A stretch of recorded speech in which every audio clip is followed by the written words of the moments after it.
Of the 7 steps in reconnaissance, 6 of them are categorized as footprinting, passive and active. We'll now explain about footprinting methodology.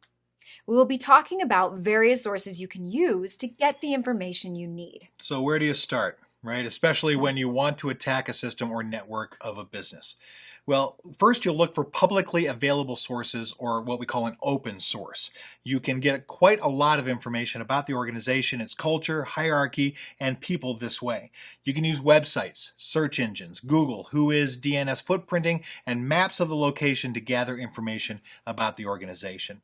You can use newspaper articles, television coverage, social networking sites, and blogs. And from these, you can gather information such as network boundaries, IP addresses, operating systems, web server details, services, and maybe more importantly, open ports, how you can get in. You can also reach out to employees to gather that information. Here you use social engineering practices, and these could be on-site visits, interviews, or meetings, meeting up with them somewhere else. So we were talking about information loss and the information that can get into the hands of your competition. Right. The competition can sometimes get someone to gather information on their behalf. You may want to know your strategy, trade secrets, or intellectual property. The information could prepare them to face up to your game plan.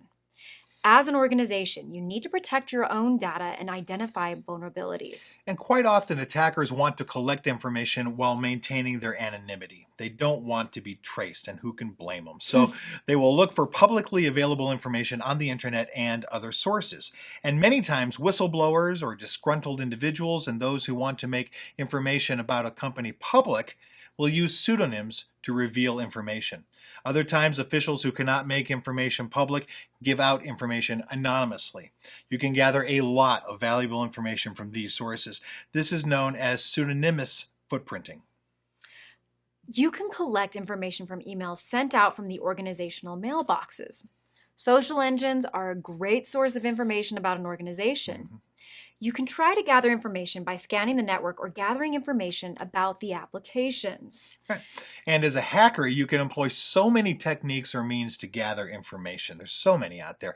Take a look at the situation and decide what works.